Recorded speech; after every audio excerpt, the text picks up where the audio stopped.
복된 소식 아름다운 소리 AM 1590kHz 시카고 기독교 방송입니다.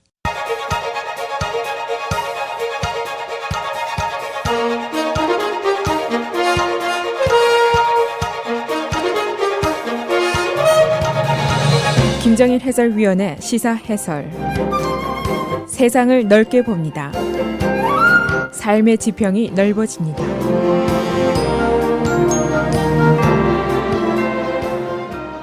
시사해설입니다. 어제 저녁에 장안의 화제가 온통 60미닛에 가 있었습니다. 대통령 트럼프와 정사를 나누었다고 주장한 성인 영화 배우 스토미 데니얼스의 인터뷰가 있었기 때문입니다. 텔레비전 뉴스 프로그램의 최고 자리를 지키고 있는 60미닛에서 방영을 했습니다. 지금까지 자신이 트럼프의 여자였다고 주장해온 사람은 10여 명에 달하지만은 지금 3명이 이 문제로 법정에 소송을 제기했고 지난 3일 동안 2명의 여성이 텔레비전에 나와서 얼굴을 내놓고 직접 트럼프와의 연사를 공개를 했습니다. 트럼프와 그의 여자들, 이것이 지금 당장 그의 정치적인 타격을 주기는 어렵겠지만은 이 사건이 장기화될 것은 거의 틀림이 없습니다.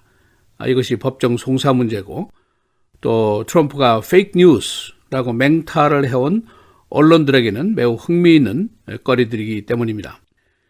닉슨이 과거에 절도로 대통령직에서 물러났고 클린턴이 인턴 여성과의 연사로 탄핵 직전까지 갔던 것을 기억한다면은 이 정치권의 사소한 문제는 가끔 사소한 문제가 아닐 수도 있습니다.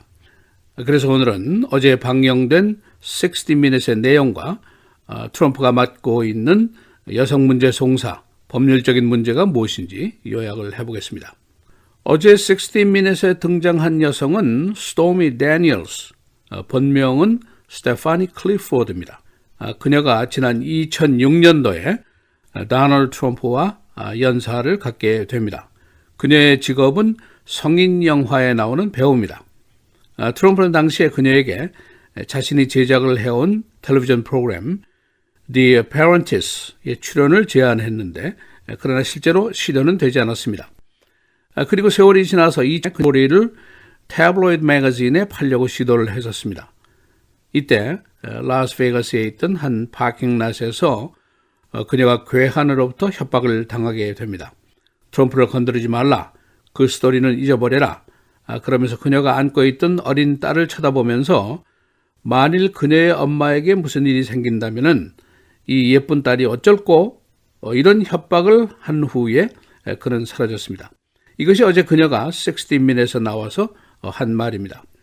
그 후 2016년 트럼프의 선거전이 한참일 때 일렉션 데이를 며칠 앞두고 트럼프의 변호사인 마이클 코헨이라는 사람이 그녀에게 접근을 해서 그녀에게 $13만 건넸습니다. 그리고 그와의 관계의 일을 입을 다물 것을 약속하는 서류에 서명을 요구했습니다. 그 후에 트럼프는 대통령에 당선이 됐고 의외로 보수계 신문인 월스트리트저널이 이 사실을 폭로를 했습니다. 지난 1월에 있었던 일입니다. 그리고 3월에 스토미 데니얼스가 트럼프와 그녀의 변호사 코헨을 소송을 하게 됩니다.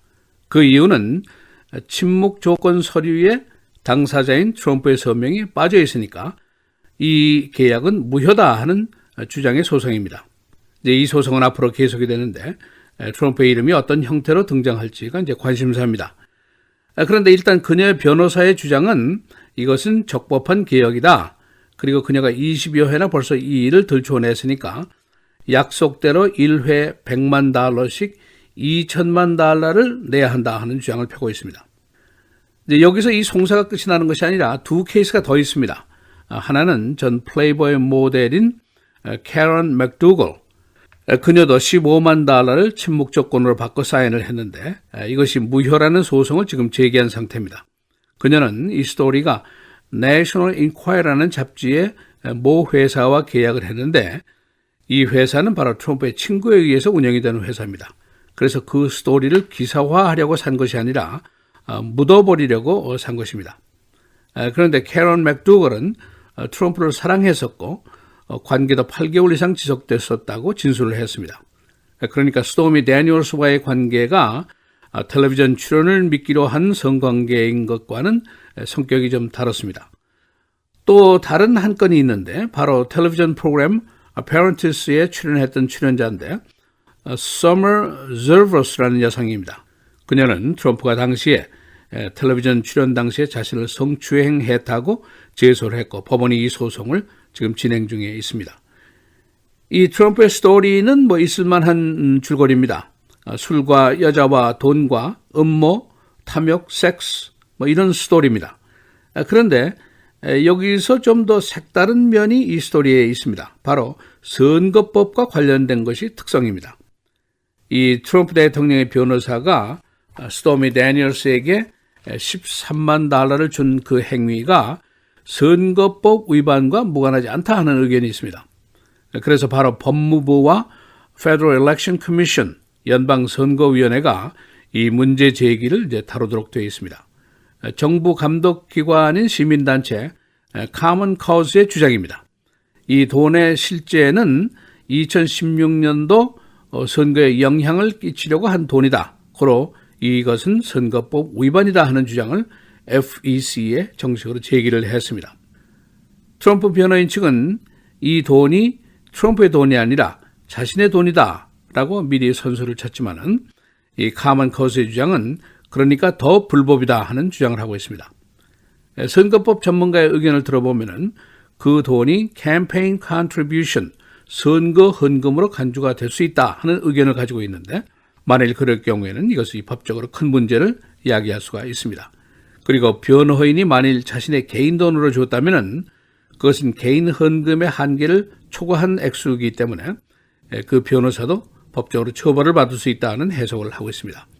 어제 60minutes에 나온 스토미 데니얼스 변호사의 주장입니다. 트럼프의 변호사가 침묵 계약을 서명할 당시에 트럼프 타워에 있는 트럼프 오거니제이션 오피스에서 바로 했다.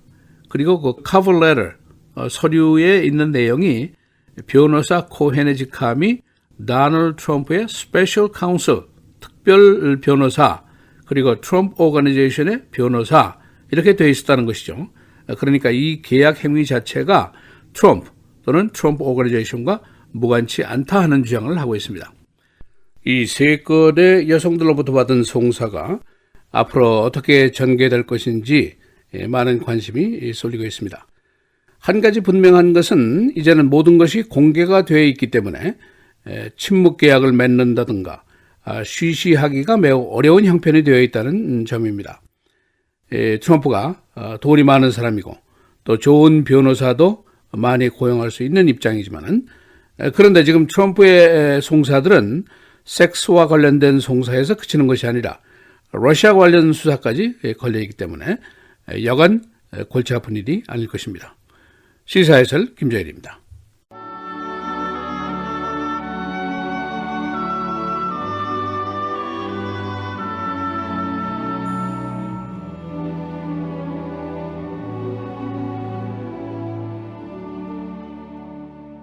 누구든지 온 율법을 지키다가 그 하나를 범하면 모두 범한 자가 되나니 간음하지 말라 하시니가 또한 살인하지 말라 하셨은즉 내가 비록 간음하지 아니하여도 살인하면 율법을 범한 자가 되느니라.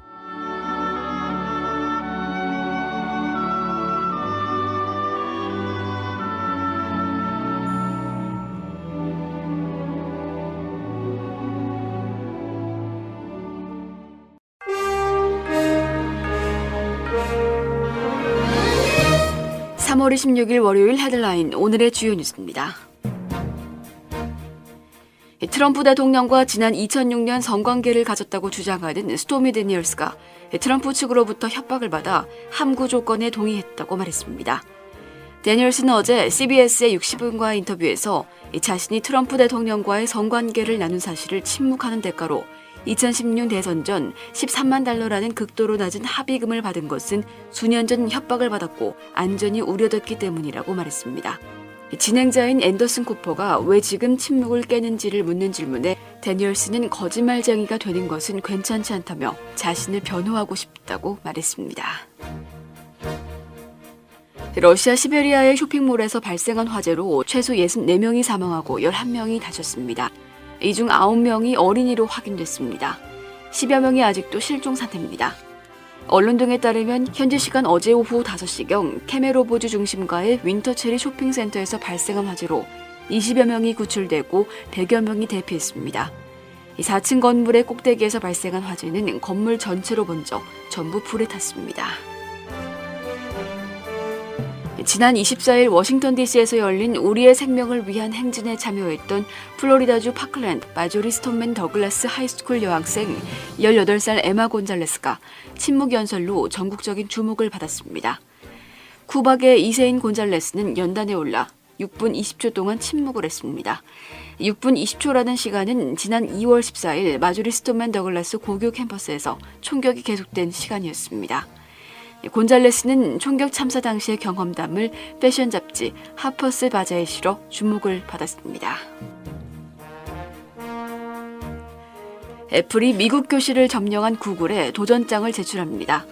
언론에 따르면 애플은 내일 시카고에서 고등학교 교육 시장을 겨냥한 저가형 아이패드를 출시할 예정입니다.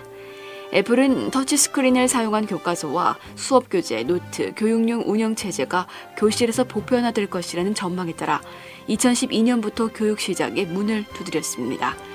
하지만 구글의 저가형 태블릿 PC인 크롬북은 미국 교육용 PC 시장에서 50%가 넘는 점유율을 차지하고 있습니다. 로욜라 대학 농구가 NCAA 4강전에 진출했습니다. 로욜라 팀은 지난 토요일 캔사스 스테이트 팀을 78대 68로 이기고 오는 토요일 미시간 대학 팀과 4강전에서 겨루게 됩니다. 이 대학 교목 진수녀는 98세의 노구를 이끌고 경기장마다 참석해 관중들의 큰 사랑을 받고 있습니다. 성희롱 혐의로 조사를 받아온 윌로우크릭 교회 빌 하이버스 목사가 교인들의 지지를 받았습니다. 하이버스 목사는 지난 주말에 열린 교회 패밀리 미팅에서 참석 교인들로부터 기립박수를 받았습니다. 하이버스 목사는 지난 4년간 3건의 성희롱 혐의에 대해 조사를 받아왔습니다. 억울한 옥살이를 해온 전 살인범이 무죄로 석방된 후 오늘 전 직장인 와이삭스 구장 관리팀으로 복귀합니다. 49살 네베스트 콜만, 그는 지난 1994년 일어난 살인사건 범인으로 유죄 판결을 받고 23년 동안 감옥에 있었습니다. 그러나 새 DNA 조사 결과 무죄가 증명돼 지난해 11월에 석방됐습니다. 그는 전 직장이었던 와이삭스의 배려로 오늘 다시 직업을 되찾았습니다. 날씨입니다. 오늘은 오전에는 대체로 맑은 날씨 보이다 오후부터 차차 흐려지면서 늦은 오후부터 밤까지 대부분 지역에 비가 내리겠습니다. 낮 기온은 어제보다 높겠습니다. 낮 최고 53도, 밤 최저 46도. 내일은 흐린 가운데 오전까지 비 소식 이어지겠습니다. 낮 최고 54도, 밤 최저 38도. 수요일 대체로 맑은 가운데 한낮에는 기온이 60도 가까이 오르면서 포근하겠습니다. 낮 최고 57도, 밤 최저 39도. 목요일 흐린 가운데 일부 지역에는 약한 비가 내리는 곳도 있겠습니다. 낮 최고 51도, 밤 최저 34도입니다.